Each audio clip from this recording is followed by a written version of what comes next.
Ici Satu.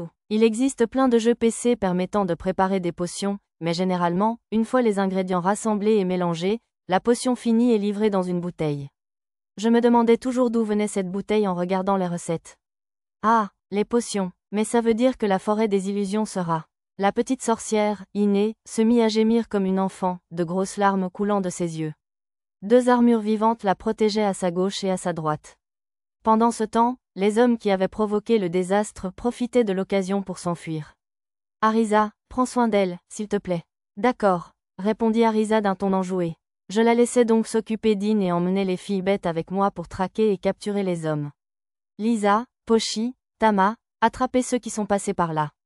Compris, je ferai de mon mieux, monsieur. Moi aussi. Pochi et Tama se faufilèrent à travers la foule, talonnant les hommes qui repoussaient les badauds. Je vous ai eu, monsieur. Justice. Tama et Pochi plaquèrent les hommes au sol, et Lisa les immobilisa du pied. Après avoir confirmé cela d'un regard en coin, je me glissai devant les hommes restants et les frappai du plat de la main sans même me retourner, les assommant. Nous amenâmes nos prisonniers au vice-capitaine des gardes. Merci pour votre aide. J'aidais juste la fille de mon ami. Les gardes m'aidèrent à retirer les bûches des charrettes accidentées. Ah, Abbé, Seb, je suis désolé, ça a dû faire mal. Je suis désolé. Accroché aux 2 armures vivantes immobiles aux torses écrasés, Iné se remit à sangloter.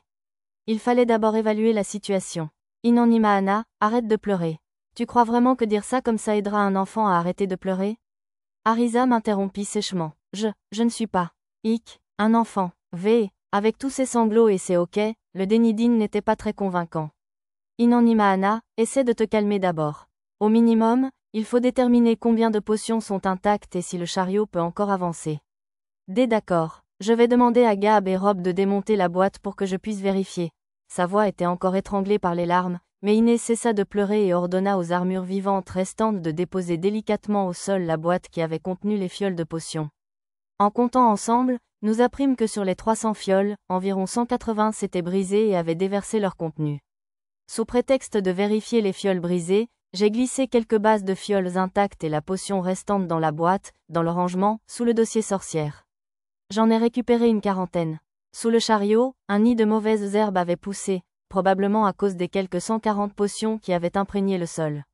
Malgré ses flancs cassés, le chariot pouvait encore avancer sans problème, alors nous avons décidé de l'amener à la mairie, où quelqu'un attendait la livraison. Nous pourrions au moins leur donner les potions intactes et organiser l'arrivée du reste plus tard. J'ai accompagné Iné à la mairie. Je n'étais pas assez cruelle pour laisser une enfant de ma connaissance se débrouiller seule. Honnêtement, même si je ne l'avais jamais rencontrée auparavant, je doutais d'avoir pu la laisser tranquille face à une expression aussi désespérée. Arisa, viens aussi. J'ai des tâches pour tout le monde. J'ai emmené Arisa à la mairie pour ses talents de négociatrice et j'ai demandé aux autres de faire quelques courses pour parer au pire. Je vois. Cependant, un pacte est un pacte. J'ai bien peur que vous deviez encore livrer 300 potions magiques avant le coucher du soleil ce soir. Mais, dans une pièce de la mairie, l'assistant aux cheveux argentés du vice-roi répondit froidement à l'explication d'In. D'ailleurs, bien qu'il fût assis à son bureau, nous devions rester debout pendant que nous expliquions la situation. Sachant qu'Arisa aurait des mots bien sentis pour répondre aux remarques cruelles de l'homme, je lui ai plaqué la bouche par derrière.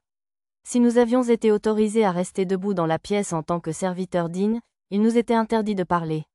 J'avais moi-même quelques réflexions sur la réponse de l'assistant, mais il me restait une forte impression de déjà-vu. De plus, je m'inquiétais pour une autre personne présente dans la pièce avec nous. Debout derrière l'assistant, un sourire moqueur en coin, se tenait notre petit escroc. Que faisait-il ici? La dernière fois que je l'avais vu, il portait un uniforme de fonctionnaire usé, mais maintenant, il arborait des vêtements aristocratiques raffinés. Ça ne lui allait pas du tout, plutôt un costume. Je suis très occupé. Si c'est tout, je vous demande de prendre congé. Les petites épaules d'In tremblèrent à la voix glaciale de l'assistant. Arisa me donna un coup de coude, m'incitant à donner un coup de main à l'apprentie sorcière. D'accord. En tant qu'adulte, je devrais probablement intervenir. Si je pouvais vous parler un instant, s'il vous plaît. Silence, roturier. Les serviteurs doivent se taire. J'ai demandé la permission à l'assistant, mais c'est l'escroc qui est intervenu pour tenter de me faire taire. Iné a tressailli au cri de l'homme. Arisa a plissé les yeux comme si elle voulait dire quelque chose, mais je l'ai arrêté d'un geste de la main. Avec des types comme eux, nous étions déjà perdus en entrant dans leur cour. Dans mon propre monde, l'atmosphère violente m'aurait peut-être effrayé. Mais ici, où un homme lézard sanguinaire avait menacé ma vie et où je m'étais battu à mort contre un démon de l'enfer supérieur, Ces types étaient aussi menaçants pour moi qu'un chien jappeur en laisse. J'ai ignoré l'escroc et j'ai fixé l'assistant du regard, attendant sa réponse. Plus grand que Titraki, fier dompteur de chiens, Titraki, négociateur à sang-froid. Quelques nouvelles lignes dans mon journal ont rapidement reflété mes pensées. L'assistant leva la main pour faire taire le petit escroc, puis fit un signe de menton dans ma direction pour me permettre de terminer. 180 potions ont été endommagées lors de l'incident, soit plus de la moitié du lot. Si nous pouvons obtenir les 140 autres potions par un autre moyen, accepteriez-vous la livraison comme terminée? Autrement dit, je cherchais désespérément la permission d'acheter le reste des potions quelque part en ville. C'est inacceptable. Après un moment de réflexion, le vice-roi rejeta ma proposition d'une voix glaciale. Ce pacte est conclu entre le comte de Kouanou et la sorcière de la forêt des illusions. Nous ne pouvons accepter les potions que si elles ont été préparées par la sorcière elle-même. Lorsque j'avais interrogé la vieille sorcière au sujet du pacte, elle m'avait expliqué qu'elle devait envoyer des potions spécialement conçues, mais je ne pensais pas que cela signifiait qu'elle devait toutes les préparer elle-même. D'ailleurs, les potions étaient mentionnées comme étant celles qui les avaient préparées. C'était presque comme si ces types voulaient que cette livraison échoue pour rompre le pacte. Attendez, c'est peut-être plus que, presque. L'assistant repoussa ses longs cheveux argentés derrière son oreille. Cela semblait être une habitude chez lui. La lumière de la fenêtre se reflétait sur les mèches argentées. C'était charmant, certes, mais c'était toujours un homme, alors ça ne me faisait rien. Ses longs cheveux le faisaient ressembler à un personnage de manga classique pour filles. Pourtant, quelque chose dans ce mouvement me rappelait quelque chose. Entre ça et le sourire narquois du criminel, je sentais que j'étais sur le point de me souvenir de quelque chose. Il y avait quelque chose de familier dans la voix glaciale de l'assistant, aussi. Où avais-je déjà entendu ça? Maintenant, je m'en souviens. Ces deux-là sont les anciens nobles que j'ai croisés à la taverne. Auquel cas, cette conversation était bien plus qu'une simple vantardise. Ces types comptaient-ils voler la source de mana de la vieille sorcière et y construire une nouvelle ville? J'ignorais même si c'était possible, mais pour l'instant, il valait mieux supposer que c'était leur plan. Des choses similaires s'étaient produites dans mon monde, mais je ne voulais pas que cela se reproduise ici. J'ai donc décidé d'utiliser mes compétences, comme fabrication et négociation, pour interroger l'assistant au sujet de la clause qu'il avait apparemment ajoutée au pacte. Compétence en jugement, je compte sur vous aussi. Je ne crois pas qu'une telle clause figurait dans le pacte.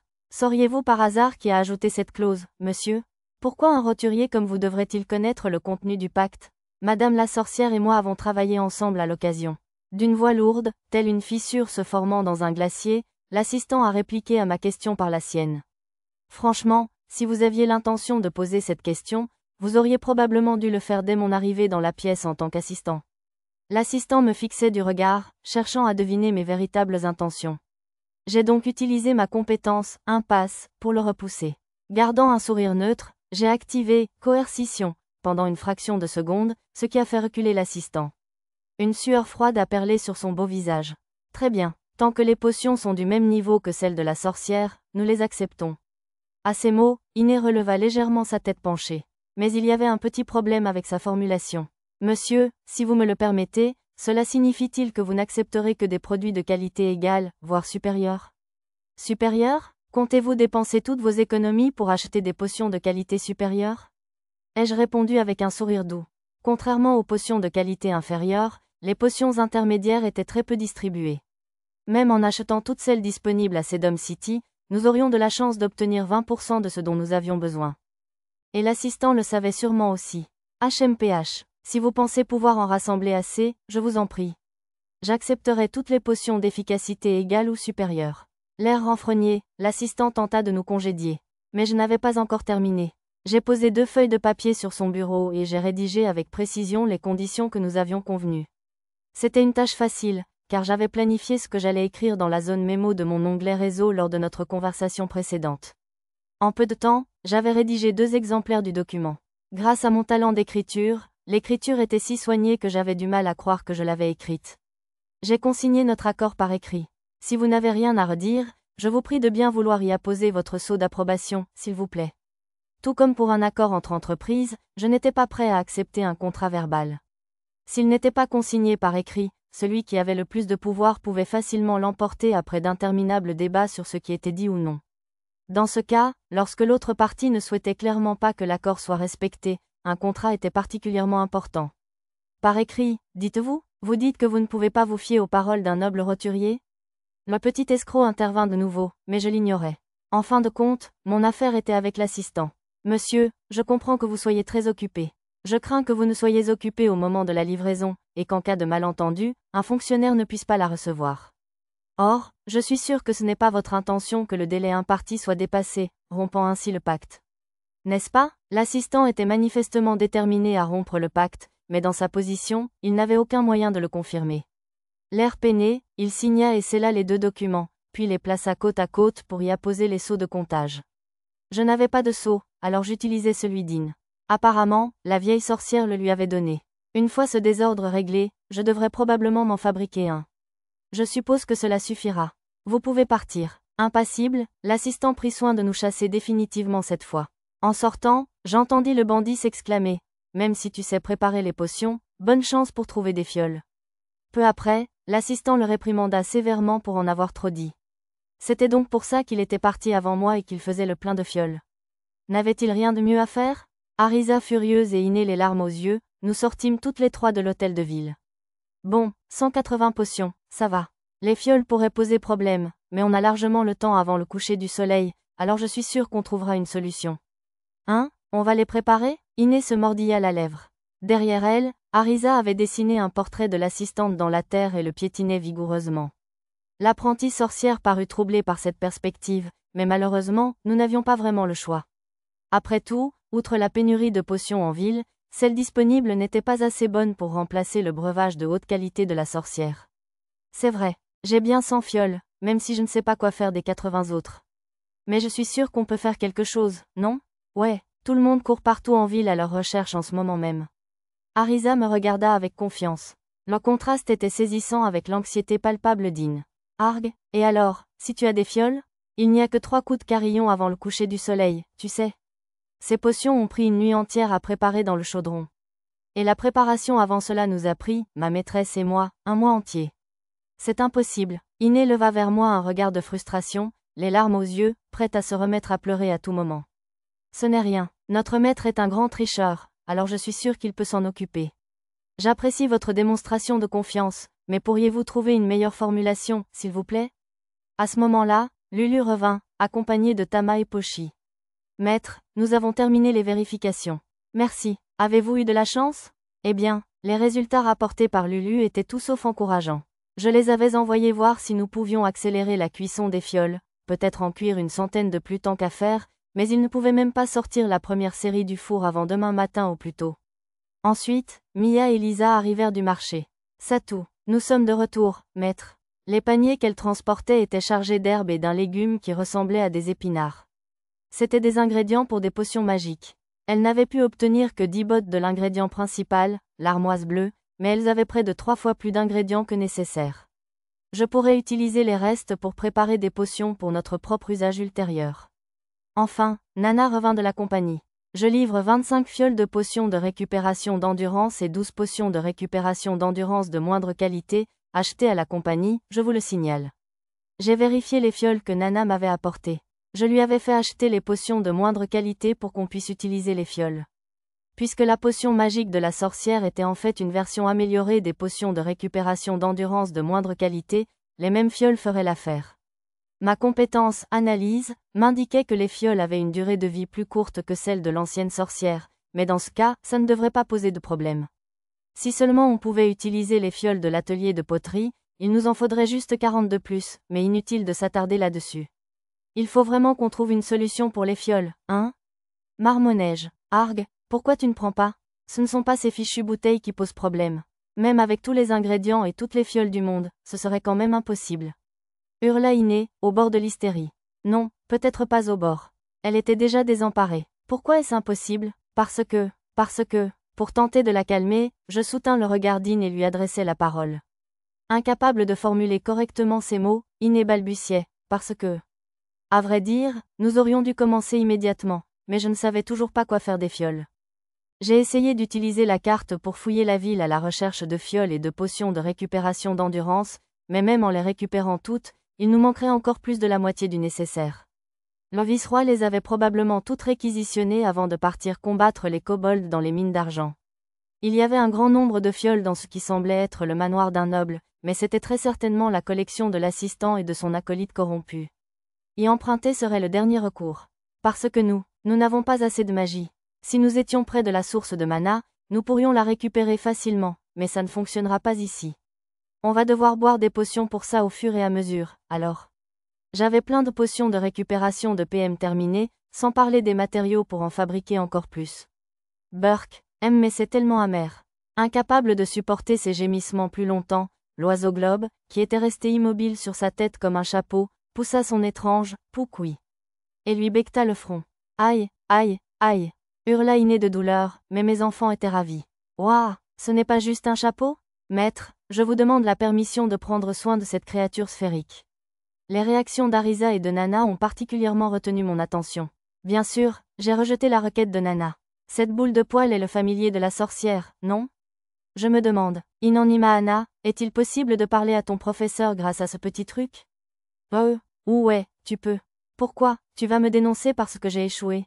C'était une réaction enfantine, mais comme le sort de la forêt des illusions était en jeu, j'ai pensé qu'il était important de contacter la vieille sorcière pour lui signaler la situation et obtenir ses conseils. Ce n'est pas du tout ça.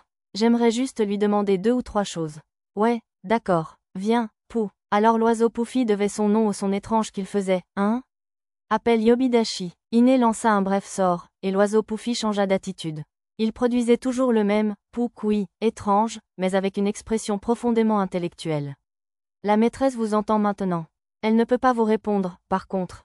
Dans ce cas, vous devriez vraiment faire de votre familier un perroquet ou un autre oiseau parlant. J'ai plutôt écrit oui et non dans la terre pour que nous puissions communiquer de cette façon. J'ai remis à la sorcière un rapport d'étape et lui ai exposé quelques plans d'action possibles. Puis j'ai demandé s'il était possible que le comte Kuanu lui-même soit impliqué dans la conspiration. La réponse a été non. Il s'agissait donc du plan de l'aide de camp.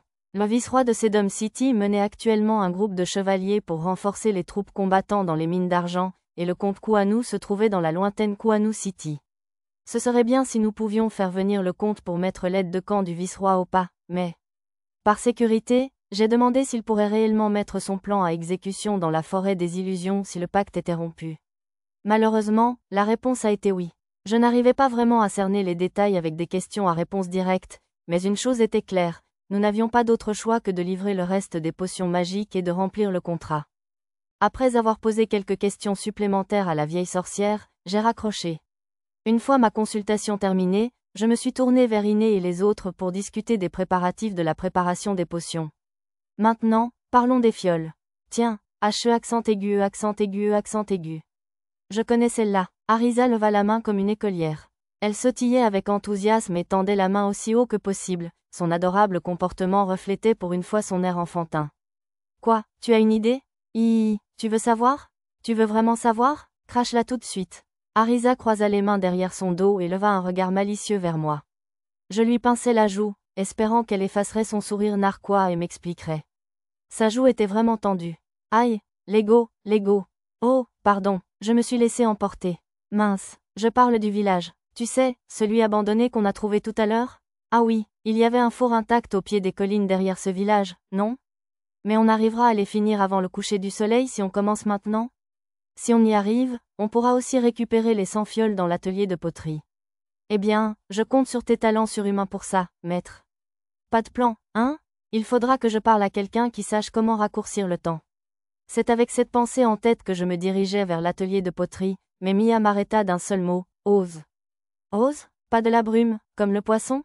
Ah oui, un des hommes rats qu'on a aidé avant. À bien y penser, il m'a bien donné un bout de papier avec des notes sur la poterie en japonais. J'ai sorti la note et l'ai relue.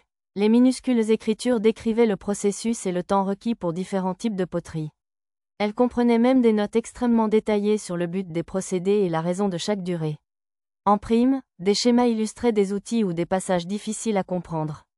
Le niveau de minutie était presque effrayant. C'était comme si l'auteur savait qu'il allait dans un monde parallèle et s'était préparé en collectant des informations détaillées sur son monde d'origine. Bon, je m'en occuperai plus tard.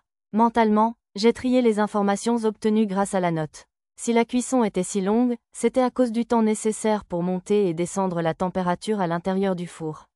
Dans notre monde, on résolvait ce problème en utilisant des micro-ondes pour augmenter rapidement la température. Si j'avais un moyen de produire autant de chaleur autrement que par le bois, autrement que par la combustion. J'ai fouillé dans les profondeurs de mes souvenirs. Les événements ont traversé mon esprit et se sont estompés comme une lanterne tournante.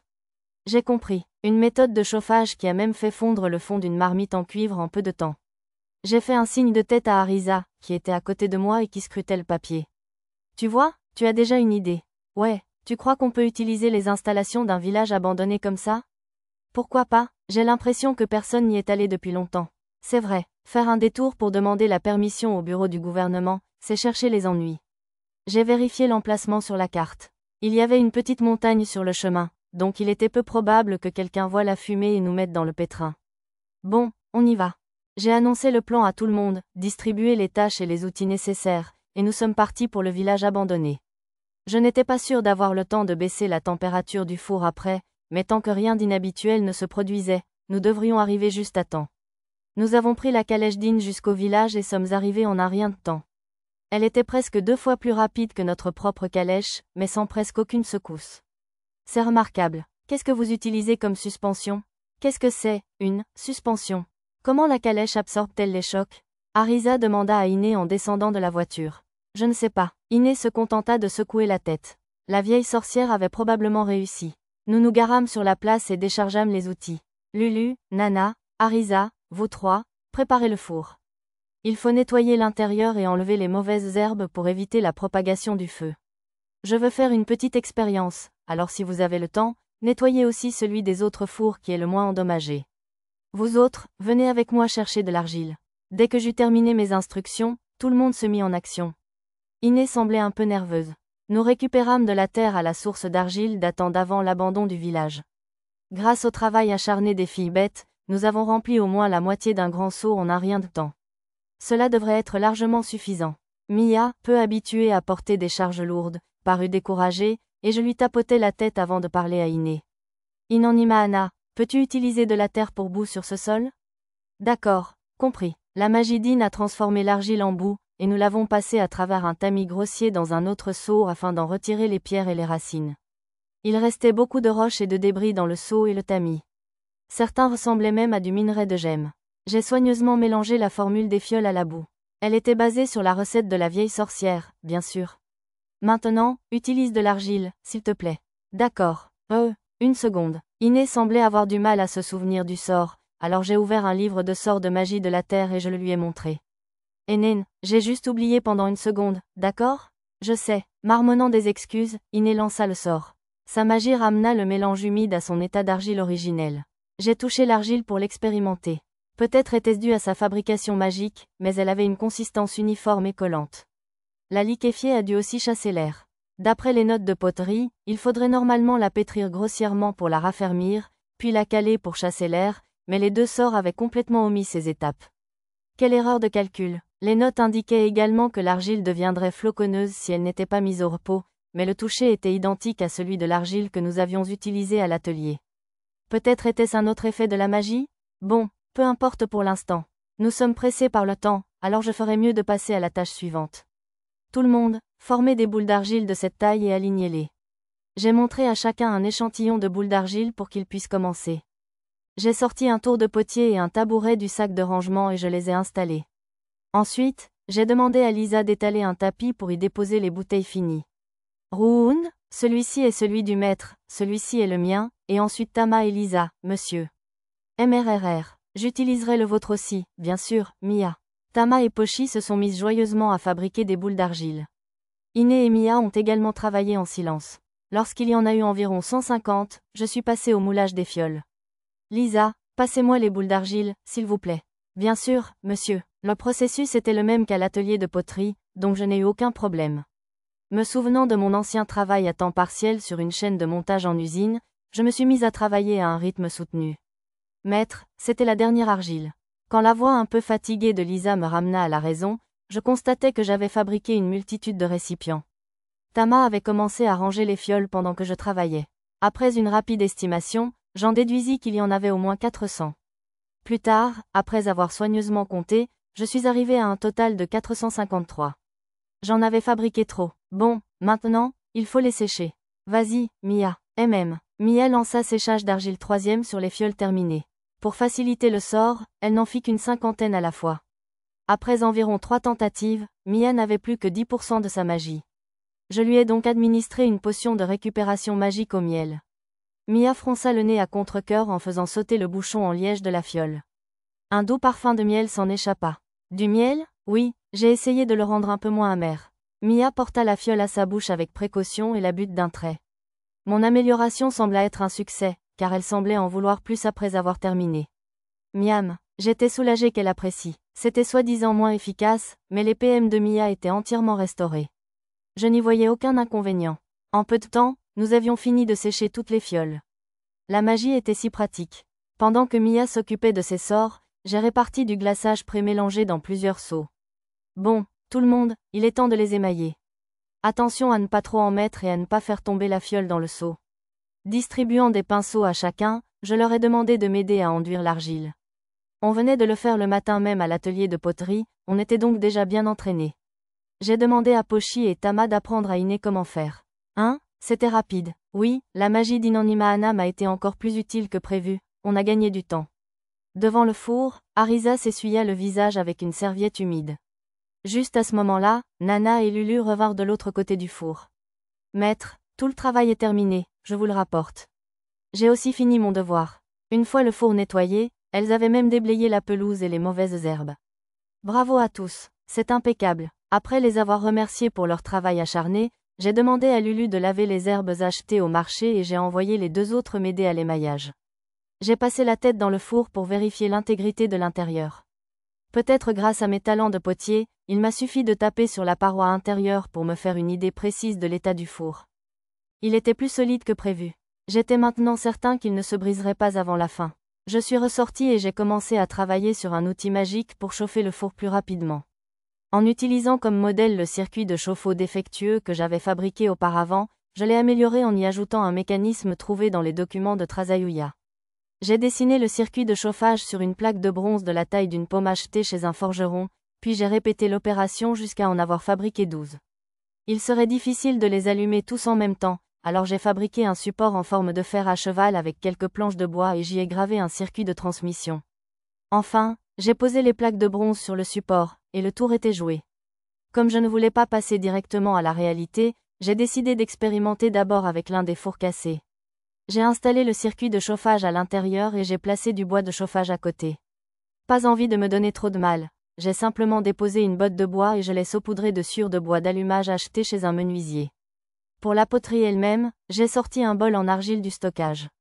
J'ai envoyé un peu de magie dans le circuit, en veillant à le réguler pour qu'il n'explose pas. Le circuit de chauffage s'est illuminé d'un rouge vif, et en quelques secondes, le bois autour s'est enflammé. L'énorme chaleur m'a fait transpirer instantanément. Ça ne va pas exploser, si? J'ai observé le four avec une certaine nervosité. Il n'a pas explosé à proprement parler, mais la montée en température fulgurante a créé un courant d'air inattendu à l'intérieur. Heureusement que j'avais laissé le bois attaché en fagot. Si je l'avais étalé, des morceaux de bois en feu auraient volé à l'intérieur. En vérifiant la température du four grâce à l'écran de réalité augmentée, j'ai déterminé qu'elle atteindrait bientôt la température requise pour la cuisson et j'ai suspendu l'expérience. J'ai rangé le circuit magique dans le stockage et j'ai éteint le feu. Pour éviter de le couvrir d'eau et de provoquer une explosion de vapeur, j'ai plutôt jeté de la terre dessus. Après avoir vérifié le circuit magique, j'ai constaté que non seulement les circuits avaient fondu, mais aussi les plaques de bronze. Étonnamment, la fondation en bois n'était que légèrement brûlée. Ça ne fonctionnerait pas à long terme, mais heureusement, il fallait que ça dure juste le temps de finir de faire monter la température dans le four. Le fer résisterait mieux à la chaleur, mais il diffusait la magie. Je pense que le changement de courant d'air était probablement dû à la brusque différence de température. Pour contrer ce problème, j'ai ajouté des circuits de chauffage supplémentaires sur les parois et près du plafond du four. La colle fondrait probablement à mi-chemin, mais tant que je les renforçais avec du bois, tout devrait bien se passer. L'important était qu'il ne tombe pas sur les fioles. J'ai installé le nouveau système de circuit magique et j'ai aligné du bois de chauffage. J'ai demandé à Mia de finir les fioles émaillées avec le sort séchage-glaçage, puis je les ai placées dans le four. Au cas où certaines se briseraient, j'ai décidé d'en cuire quelques-unes en plus, pour un total d'environ 200. Waouh, tu as vraiment fabriqué un outil magique. Vu les traces de brûlure sur l'autre four, je suppose que ça a bien fonctionné? Oui, je voulais fabriquer une sorte de four à micro-ondes, mais c'était trop compliqué avec mes mécanismes, alors j'ai abandonné pour le moment. Arisa avait l'air impressionnée tandis que je finissais de préparer l'allumage. J'ai fait reculer tout le monde avant de lancer l'outil magique d'un coup de magie. Une fois le bois enflammé, j'ai fermé la porte du four, la laissant légèrement entrouverte pour la ventilation. Pour éviter de provoquer un nouveau courant électrique soudain comme la dernière fois, j'ai progressivement augmenté la quantité de magie qui y circulait pendant une dizaine de minutes. Après cela, tout irait bien, à condition d'ajouter du combustible régulièrement. Bon, les fioles seront prêtes dans 3 heures. Ensuite, il faut cueillir des herbes. Maître, il reste encore pas mal de fioles qui n'ont pas encore été émaillées, dit Lisa avec anxiété. Je lui dis que nous nous en occuperions après avoir récolté les herbes. Pour éviter que la glaçure ne sèche, je couvris chaque seau d'un linge humide. Accompagné de tout le monde, je me dirigeais vers les zones herbacées des collines derrière le village que j'avais repéré sur la carte. Comme il fallait patauger dans un forêt, je m'assurais que tout le monde soit équipé de manches longues et de pantalons. Pas vraiment à la mode, hein? C'est du matériel de tonte, monsieur. PFF, grommela Arisa, mais les autres plus jeunes posèrent avec enthousiasme avec leurs paniers et leurs petites faucilles. J'ai choisi Arisa, Lulu et Iné pour s'attaquer au carré d'herbe le plus proche, car elles avaient le moins d'endurance, avec Nana comme escorte. Il n'y avait aucun animal dangereux dans les environs, mais je voulais juste m'assurer qu'ils seraient en sécurité. La deuxième zone se trouvait près du sommet de la colline et était infestée de monstres visqueux et araignées. Ensemble, nous nous sommes occupés de ceux qui auraient pu nous attaquer pendant la récolte. Il restait encore des visques dans le point d'eau voisin, mais j'étais sûr que Lisa pouvait s'en occuper. J'ai laissé cette zone aux filles Beth et à Mia avant de me diriger vers la dernière zone. Je ne pouvais pas atteindre le sommet de la colline par les moyens habituels. Une fois les fissures et les surplombs franchis, il y avait un paradis d'herbes visiblement vierge de toute présence humaine ou animale. En plus de toutes les armoises bleues utilisées pour les potions de récupération d'endurance, il y avait même une colonie de millepertuis, utilisée dans les potions magiques de récupération. J'ai souri intérieurement en ramassant les herbes et en les rangeant. J'avais lu quelque part dans un livre qu'il ne fallait jamais épuiser complètement une source d'herbe, mais je ne me souvenais plus pourquoi, alors j'ai pris soin d'en laisser. J'ai terminé la récolte en une trentaine de minutes. Après, je me suis redressée et j'ai admiré le paysage. D'ici, je pouvais voir toute la ville de Sedom. Il aurait dû y avoir un village à proximité, mais je ne l'ai pas aperçu à travers les arbres. J'ai pris des nouvelles de tout le monde, mais personne n'avait terminé, alors j'ai simplement emmené Iné avec moi sur la place du village abandonné. Rincez les herbes dans ce seau. Ensuite, mettez-les dans ce tamis. Ouais, d'accord. Laissant Iné s'occuper du lavage des herbes, j'ai commencé les étapes de la formule. J'ai coupé les herbes et les épinards que Lulu avait lavés plus tôt en morceaux d'environ 2,5 cm, puis je les ai broyés avec un gros mortier et un pilon. Iné était trop absorbée par sa tâche pour me regarder. Une fois chaque formule traitée, je les ai rangées telles quelles dans la réserve.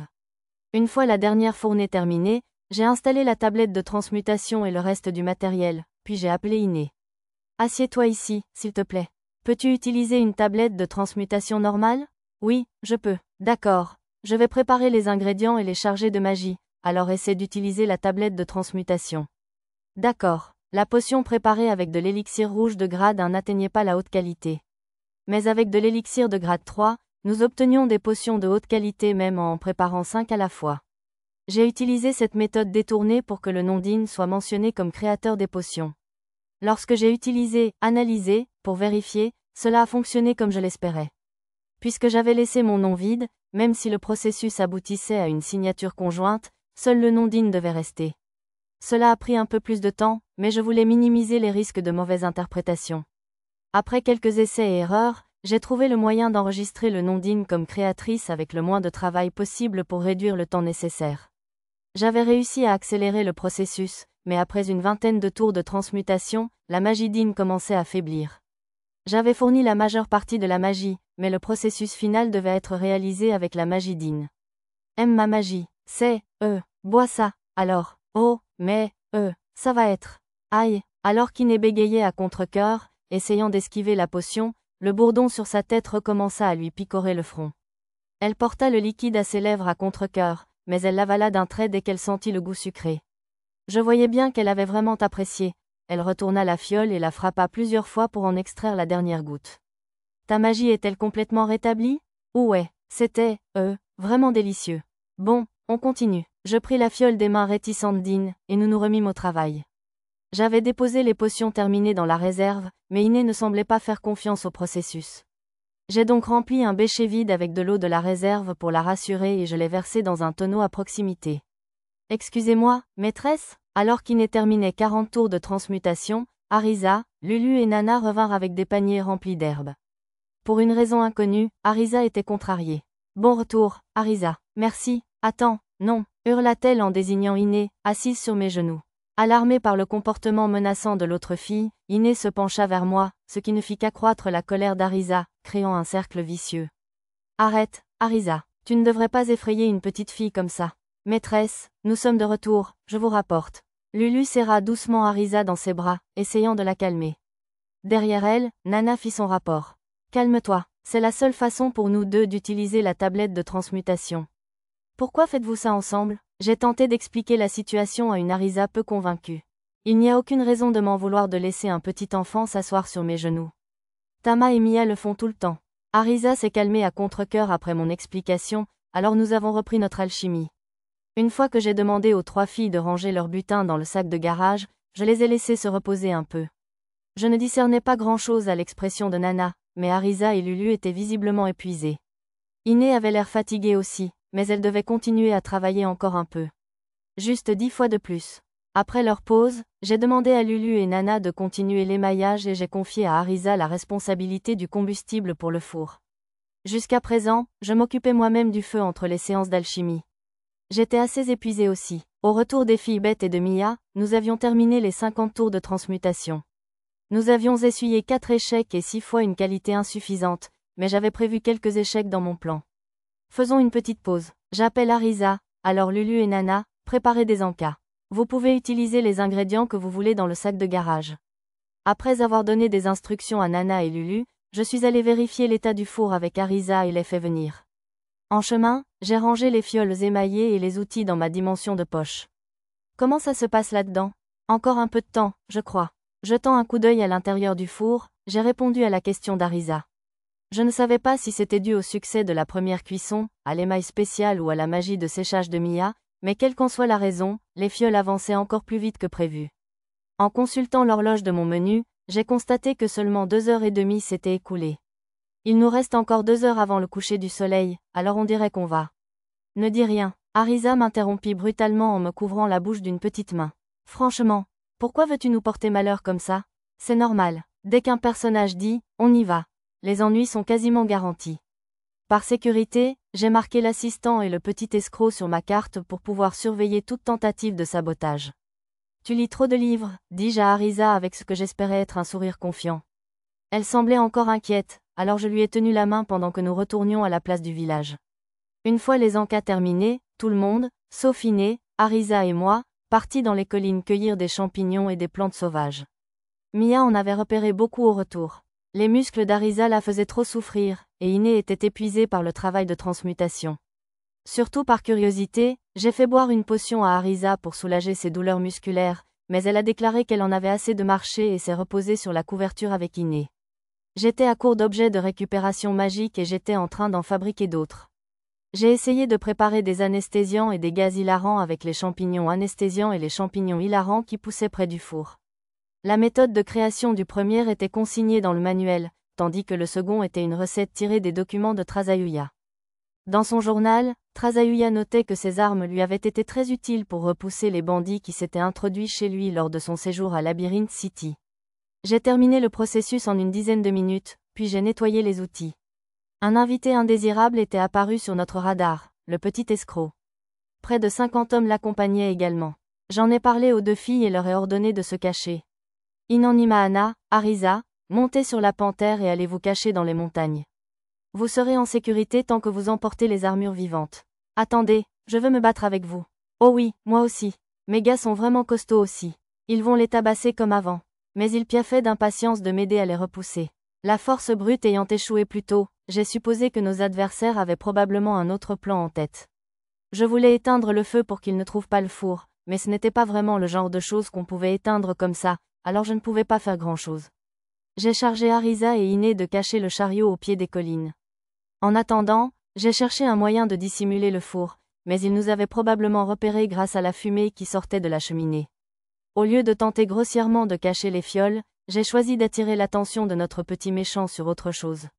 Je me suis dit qu'un corrompu comme lui serait probablement plus intéressé par une source d'argent facile, comme des potions magiques prêtes à l'emploi. J'ai fait quelques préparatifs et je suis parti à la rencontre du petit escroc et de sa bande. Je suis venu parce que j'ai entendu dire qu'il y avait des gens suspects au village d'Ouké. Les gosses du commun et l'apprenti sorcier, hein? Il m'a salué grossièrement, comme on s'y attendait pour un escroc comme lui. Une trentaine d'hommes armés attendaient derrière lui. 2 d'entre eux se tenaient en retrait près de la route qui sortait du village, et les autres avaient encerclé le village dans les bois. S'ils n'avaient pas attaqué, c'était probablement à cause des 2 armures vivantes et du constructeur panthère. Arisa semblait calme, mais Iné, pas plus mature que n'importe quel autre enfant de son âge, était visiblement paniqué. Je ne comprends pas pourquoi vous nous trouvez suspects. Nous sommes simplement venus faire notre alchimie dans une zone inhabitée pour que l'odeur ne dérange pas les autres en ville.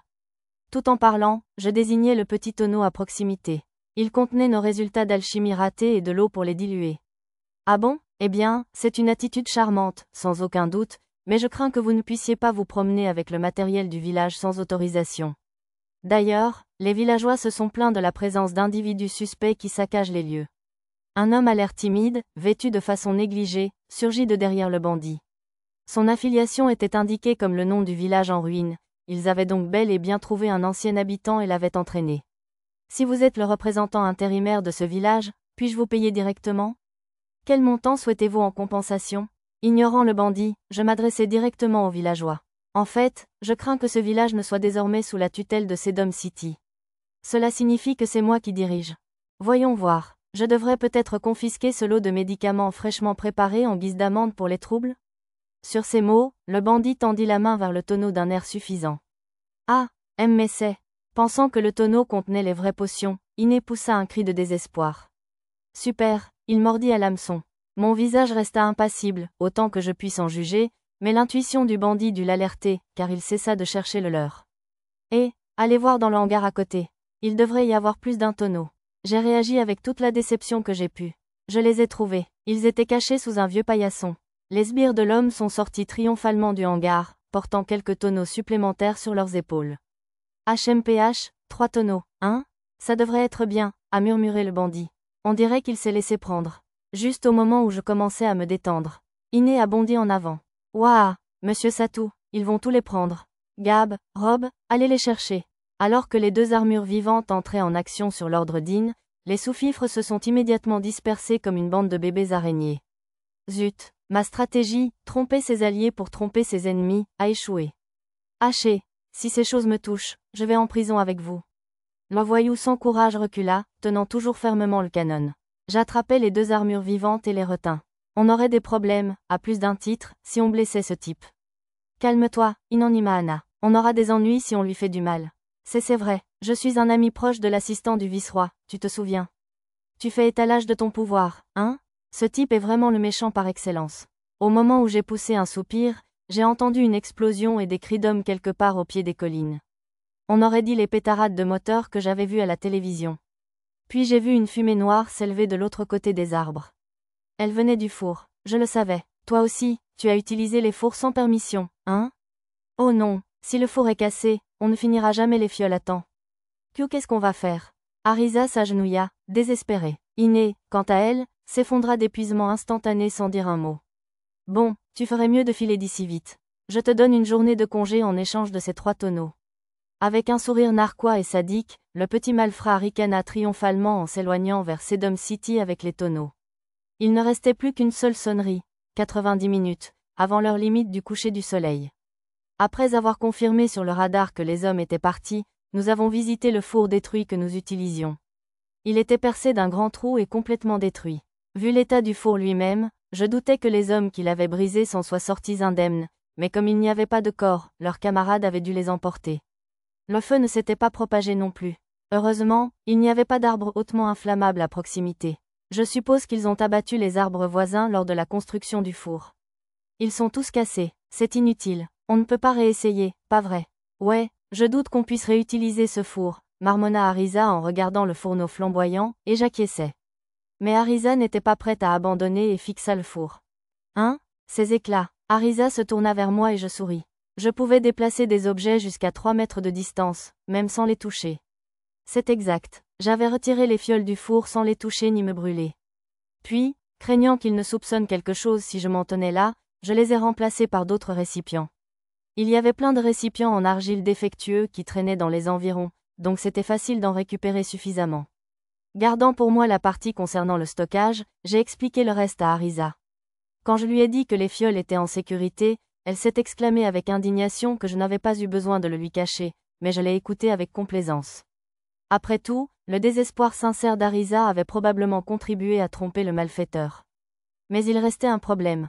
La température des fioles. J'ai vérifié le stockage et constaté que la cuisson était terminée, mais lorsque j'en ai retiré une, elle s'est immédiatement fissurée sous l'effet de la chaleur. Changement. J'imagine qu'une fiole fragile comme celle-ci n'était pas conçue pour supporter un changement de température aussi rapide. Comme les objets placés dans le stockage conservaient leur état dès leur stockage, les fioles étaient encore brûlantes. Il devait bien y avoir un moyen de les refroidir progressivement. Devais-je réparer le four et allumer un autre feu pour remonter la température, puis la baisser progressivement? Non, ce serait aller trop vite. De plus, si les réparations temporaires du four tombaient en panne et que celui-ci s'effondrait sur les fioles, il n'y aurait pas de retour en arrière. Allons, il doit bien y avoir quelque chose. Une méthode pratique pour baisser progressivement la température sans les sortir du stockage. Réparer le four pourrait être le seul moyen. Eh bien, c'est inutile. Cette phrase m'est soudain revenue à l'esprit. Pourquoi remuer le couteau dans la plaie maintenant? À quoi bon cette pensée? Attendez, de quand date ce souvenir? C'est clairement une version inférieure du stockage. Si je sors des objets, le contenu est exposé à l'air libre. Aussi, ce ne sera pas bon pour l'isolation thermique. Je m'en suis souvenu. C'était à l'époque où je comparais la boîte à objets et le stockage. Et oui, la boîte à objets était une très mauvaise isolation thermique, ce qui signifie que l'état des objets à l'intérieur changeait avec le temps. Et l'air n'y entrait ni ne sortait, sauf si on retirait quelque chose. Dans ce cas, j'ai déplacé une des fioles chaudes du stockage vers la boîte à objets. Puis j'ai ouvert la boîte à objets, commençant à sortir la fiole, et j'ai immédiatement annulé. Un vent chaud a soufflé de l'endroit où se trouvait le trou noir de la boîte à objets. En remettant la fiole dans le stockage, j'ai constaté que sa température avait légèrement baissé. Super, ça fonctionnera parfaitement. En utilisant le sort souffle pour faire circuler de l'air chaud dans la boîte à objets pendant une vingtaine de minutes, j'ai refroidi les fioles. Lorsque Lisa et les autres sont revenus enquêter sur le vacarme, nous nous sommes préparés à partir. Par Jupiter, retournons voir ce vaurien et ce crétin aux cheveux argentés et faisons-les pleurer.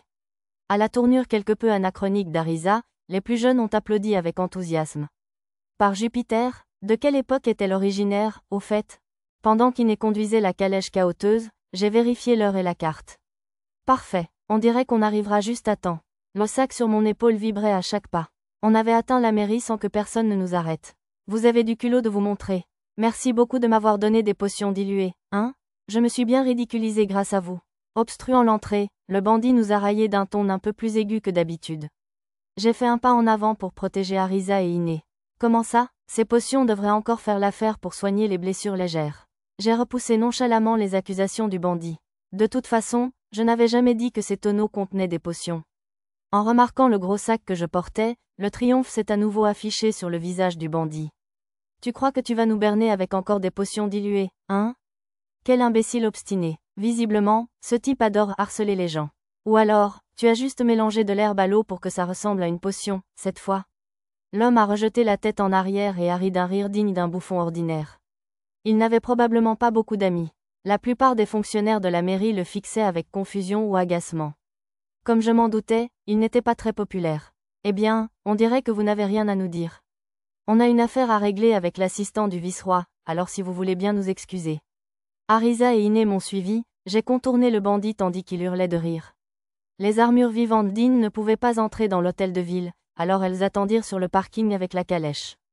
Tiens, une minute, qu'est-ce que tu as à faire avec l'assistant du vice-roi? L'escroc bondit devant nous comme un méchant de bande dessinée, le visage crispé d'impatience et la bouche pleine de crachats. Les fonctionnaires qui l'avaient repoussé froncèrent les sourcils et s'éclaircirent ostensiblement la gorge en quittant la pièce. J'ai bien peur que cela ne vous concerne pas, alors veuillez m'excuser. Qu'est-ce que c'était? Je n'étais pas obligé de répondre à ce type, je le congédiai d'un léger voile de politesse et me dirigeai vers le comptoir. Je n'avais affaire qu'à l'assistant. J'annonçai au réceptionniste que j'avais une livraison pour lui et lui demandai de me transmettre le message. Posant le sac sur la table, je sortis une des bouteilles et la lui tendis. Mais comment? On a détruit le four et tout. Le voyou criait, mais je n'avais aucune raison de répondre. Je me suis contenté de sourire et de l'ignorer. Je suis sûr qu'ils ont acheté des potions de mauvaise qualité en ville. On n'acceptera pas de médicaments dilués de mauvaise qualité. Lassé de mon silence, le voyou a tourné sa colère vers la réceptionniste et l'employé qui avait pris la potion. Il s'est rapproché du personnel qui s'était réfugié derrière le comptoir. Ils avaient l'air agacés, mais ils ne pouvaient probablement pas ignorer un ami de l'assistant, alors ils ont fait de leur mieux. En fait, elles sont encore meilleures que les 120 potions qu'ils ont livrées plus tôt. Ouais, c'est ça. Encouragé par le choc sur le visage du voyou, l'employé a continué. Le nom du fabricant est le même. Pas question, mon plan parfait, ruiné par un roturier. Honnêtement, je suis surtout surpris qu'il ait pu s'attendre à ce qu'un plan aussi bancal fonctionne. Notre chemin vers la grandeur est parti. Marmonna le voleur d'une voix rauque en reculant et en s'écrasant contre le comptoir. Nos regards se croisèrent au-dessus du sac de potions. C'est vrai, sans ça, c'est fini. On peut encore gagner, l'homme murmurait sans cesse, comme s'il avait perdu la tête. Puis, soudain, il arracha le sac du comptoir et rugit en le jetant violemment au sol. Ma main a glissé, tous les employés se figèrent devant son mensonge éhonté et flagrant. La potion commença à couler du sac. Nouone, Monsieur Satou, les fioles sont cassées. Les potions coulent, hurla Iné en essayant de se précipiter, paniqué, mais je l'arrêtai. Oh, malheur à moi. Mon pied a glissé cette fois. L'homme sauta sur le sac et brisa les quelques fioles intactes restantes. Quel genre d'idiot fait un coup pareil devant tous ces témoins? Arisa murmura à côté de moi avec un sourire sec. J'éprouvais exactement la même chose. Qu'est-ce que c'est que ce bruit? Vous êtes au service du vice-roi, vous savez. L'assistant du vice-roi sortit de son bureau au fond. Qu'est-ce que c'est? L'assistant désigna le sac et la flaque au pied du petit escroc. Ce sont les potions magiques que le messager de la sorcière a livrées. Bien que ce monsieur les ait brisées. C'était après avoir accepté la livraison? Demanda l'assistant d'un ton glacial. Non, nous étions encore en train d'évaluer la qualité. Alors je ne vois pas de problème. Il reste encore une demi-heure avant le coucher du soleil. Apportez-en un autre lot. La réponse glaciale de l'assistant choqua davantage le personnel que nous. Quelques-uns tentèrent d'intervenir en notre faveur, mais ils se retirèrent rapidement sous le regard glacial de l'assistant. Attendez un instant. Et maintenant, c'est cet homme qui les a brisés, n'est-ce pas? Le gouvernement du comté décline toute responsabilité. Enfin, je ne m'attendais pas à ce qu'il le fasse. Non, mais je voudrais être indemnisé pour les dégâts causés à mes biens par cet homme. Elle valait 90 pièces d'or en tout. D'accord, vous pouvez facturer ce type, alors. Quoi? L'assistant fit taire la protestation du petit escroc d'un nouveau regard glacial. Une fois l'assistant rentré à son bureau, un membre du personnel m'a murmuré en privé que je pouvais solliciter l'aide du gouvernement pour recouvrer la dette. S'il ne pouvait pas payer, l'homme serait condamné à l'esclavage. Personne n'aime ce type, hein? Ah, il s'enfuit. Le coupable a tenté de s'enfuir, mais Arisa l'a repéré et a crié. L'homme s'est précipité comme un lapin, et l'oiseau poissondine s'est lancé à sa poursuite. Alors qu'il s'arrêtait en poussant un cri strident, tentant de repousser l'oiseau, Nana et les filles bêtes l'ont capturé. Après avoir félicité les filles et l'oiseau poisson pour leur bon travail, je suis allé au guichet remplir les papiers pour demander de l'aide pour mon remboursement. En remerciement à l'employé qui m'avait murmuré quelque chose plus tôt, je lui ai glissé quelques pièces d'argent. Après avoir regardé les gardes emmener le criminel, nous sommes passés à la suite. Il ne restait plus qu'une demi-heure avant l'échéance, 45 minutes. Entrez. Ah, c'est vous. Que voulez-vous? Si vous avez abandonné, je vous conseille de quitter cette ville. Après qu'un membre du personnel nous ait guidés jusqu'au bureau, l'assistant nous a accueillis avec une réponse glaciale. Ignorant sa question, je lui ai tendu des papiers. Assistant, j'apprécierais votre signature et votre sceau. Parcourant les documents qu'il avait reçus du personnel, l'assistant a plissé les yeux. Un certificat de livraison? Oh oui, ils ont livré les 180 potions restantes. Nous avons également vérifié votre mémorandum, qu'ils ont joint à la livraison, pour nous assurer qu'il n'y avait aucun problème. L'assistant a déposé les documents sur son bureau d'une main tremblante, puis m'a fusillé du regard. Quelle supercherie est-ce là? Il n'y a eu aucune supercherie. Nous avons simplement fait preuve de sagesse, de travail acharné et d'amitié.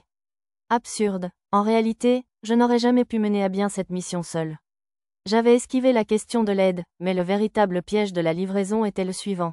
J'avais repéré sur mon radar le marqueur du petit escroc qui nous guettait, alors j'avais imaginé un nouveau plan. Alors que j'avais fait une entrée remarquée avec une livraison de 60 fausses potions, Lisa et les autres ont fait entrer la vraie par la porte de derrière. Pour faire croire que les 180 étaient présentes, j'avais inclus une centaine de fioles non utilisées, et l'escroc s'est laissé berner facilement. Les fausses potions étaient de la même qualité que les vraies. En gros, entre les 198 fioles que j'avais fabriquées moi-même, les 37 que Nana avait récupérées et les 5 que j'avais déjà sous la main, il restait une soixantaine de fioles de réserve. Ine avait effectué 40 cycles de transmutation pour un total de 200 potions, et j'avais récupéré l'équivalent de 40 flacons du lot initial après le crash, soit un total de 240 potions. Autrement dit, j'avais préparé 60 extras dès le départ. Et comme le prix actuel des potions était presque 3 fois supérieur au prix habituel, il avait probablement mal interprété mon prix annoncé, comme couvrant les 180 potions, et pas seulement les 60 qu'il avait cassées. Je ne m'attendais pas sincèrement à ce que ce petit escroc adopte une conduite aussi idiote, mais je n'avais pas l'intention d'expliquer tout ça à l'assistant. L'OTAN, c'est de l'argent, après tout. Quelque chose ne va pas? Il ne vous reste plus qu'à signer et à sceller. URRRGH. Je l'ai pressé poliment, mais l'assistant s'est contenté de gémir comme s'il était à l'article de la mort. Pardon, monsieur l'assistant? Inquiet de son comportement étrange, l'employé a tenté de lui parler, mais l'assistant est resté planté là, bouche bée et yeux clos. Apparemment, il allait tout simplement refuser de signer. Oh là là, je ne m'attendais pas à ce que cet assistant, apparemment orgueilleux, ait recours à un plan aussi puéril et éhonté. Le temps s'écoulait lentement tandis qu'un lourd silence dominait la pièce. Près de 30 minutes passèrent, l'assistant bouche bée. Il comptait probablement continuer ainsi jusqu'à la fin du temps. Peut-être devrais-je essayer le gaz hilarant pour le faire rire? Je me consolais avec cette idée ridicule tout en continuant à exercer une pression silencieuse sur l'assistant. Le temps filait à toute vitesse. Je consultais la carte et l'horloge de mon menu. Il ne restait plus grand-chose avant l'échéance. La porte du bureau s'ouvrit doucement, sans même frapper. Comme c'était le moment idéal, j'essayai de parler à l'assistant. Monsieur l'assistant, pourriez-vous signer le certificat de livraison? Comme je m'y attendais, il ne répondit pas. Je suppose que je vais devoir le signer, alors. À cette voix inattendue, l'assistant ouvrit les yeux. L'homme qui avait parlé avec aisance signa le bon de livraison sur le bureau, puis le tamponna avec précision. Comte Kouanou. Le cri de surprise de l'assistant résonna dans le bureau. J'ai fait un signe de tête à la personne derrière le comte Kouanou. Maîtresse, on dirait que vous avez traversé une période difficile, Inanima Anna. Suivant mon regard, Iné a également poussé un cri de surprise. Oui, la vieille sorcière était montée sur le moineau suranné pour aller chercher le comte Kouanou à Kouanou. J'avais craint que ce soit une erreur fatale en vérifiant leur position sur la carte plus tôt dans le village abandonné. C'était un plan de secours pour le pire, mais j'étais contente qu'il soit arrivé à temps. La vieille sorcière a caressé doucement la tête d'In, puis s'est inclinée en signe de gratitude. Monsieur Satou, je ne vous remercierai jamais assez pour votre aide. Niché dans les cheveux d'In, le bourdon a émis un petit « pouc-oui », comme pour dire qu'il méritait lui aussi des remerciements. Cette atmosphère paisible ne s'appliquait qu'à mon groupe. L'assistant, quant à lui, était profondément angoissé. « Pourquoi êtes-vous déjà? Vous ne le voyez pas? Madame la sorcière m'a informé de vos mauvaises actions. » L'assistant s'enfonça davantage dans son fauteuil et le comte Kouanou s'approcha. Quelques chevaliers, visiblement ses gardes, s'étaient glissés dans la pièce sans se faire remarquer et tirèrent l'assistant de sa chaise. Votre père était un vassal du marquis Munot et un de mes amis à l'Académie royale. J'ai donc pensé aider sa famille, qui avait quitté son territoire pour dépendre d'une autre. Mais il semble que j'ai été aveugle. Attendez, je vous en prie. C'est une conspiration entre la sorcière et cet homme-là. HMPH, une conspiration, vraiment. Vous me prenez pour un imbécile? L'assistant tenta de nous accuser, mais le comte Kouanou l'interrompit d'une voix tonitruante. Avez-vous oublié la dette de gratitude que mon comté doit à maîtresse sorcière? Vos propres jeunes frères et sœurs ont bénéficié de ces remèdes lors de la peste d'il y a 5 ans, n'est-ce pas? Et dans le conflit actuel avec les kobolds, combien de chevaliers et de soldats pensez-vous avoir survécu grâce à ces potions? L'aide de camp s'effondra sous la rage du comte. Un homme qui n'aide pas le vice-roi n'est pas digne du titre d'aide de camp. Et vous n'aurez plus le privilège de l'aristocratie perpétuelle sur mon territoire. Je vous laisse seulement le titre de chevalier héréditaire, afin que vous, votre mère âgée et vos jeunes frères et sœurs viviez comme des roturiers avec une pension de misère, cracha le comte Kouanou à l'aide de camp. À ces mots, l'aide de camp le regarda en silence, suppliant le comte, mais il refusa de revenir sur sa décision. L'aide de camp marmonna, la main sur la poitrine, et une décharge électrique contraignit les chevaliers à le lâcher. En tant que serviteur intérimaire du vice-roi, je t'invoque. L'assistant rassembla ses forces pour pousser un cri désespéré. Il était clair qu'il tentait quelque chose, mais le comte Kouanou empêcha les chevaliers de l'attraper d'un geste de la main. Le comte savait visiblement ce qu'il faisait, alors je m'abstins d'intervenir moi aussi. Quelle folie, murmura le comte Kouanou avec pitié, debout sans défense devant l'assistant. Esprit de la cité de Sédom, attaque l'ennemi de notre foyer. Punissez Choubatsu. Lorsque l'assistant prononça le dernier mot d'ordre, un éclair jaillit de l'amulette qu'il tenait en main et se dirigea vers le comte Kouanou. Je bondis aussitôt devant lui, mais l'éclair se dispersa avant même de m'atteindre. Quelle folie! En tant que comte de Kuanu, je ne pourrai jamais être blessé par un tel sort sur mon propre territoire. Ou avez-vous oublié qui vous a prêté votre pouvoir? Je vois. Il devait donc s'agir d'une tentative d'utiliser la magie du cœur de la cité. Un comte peut donc accorder à un vice-roi le droit d'utiliser le cœur de la cité, et l'assistant agit comme substitut du vice-roi, mais bien sûr, il ne peut pas l'utiliser pour nuire à quelqu'un de plus haut placé que lui. Compris. J'aurai pitié de votre ami défunt. Au lieu de vous accuser de trahison, je réduirai votre peine à une simple peine capitale. Attendez une seconde. Faisant confiance à mon intuition, j'ai sauté par-dessus le bureau de l'assistant et, d'un mouvement fluide, j'ai asséné un coup de pied qui lui a brisé la mâchoire et l'a assommé. Je n'avais pas commis d'erreur en m'abstenant. Il fallait que je le blesse visiblement. Et pourquoi avez-vous ressenti le besoin de faire semblant de l'interrompre? Le comte Kuanu me fixa d'un regard froid comme si j'étais un insecte. Il comptait donc vraiment exécuter cet homme sur le champ. Parce qu'il y a des enfants.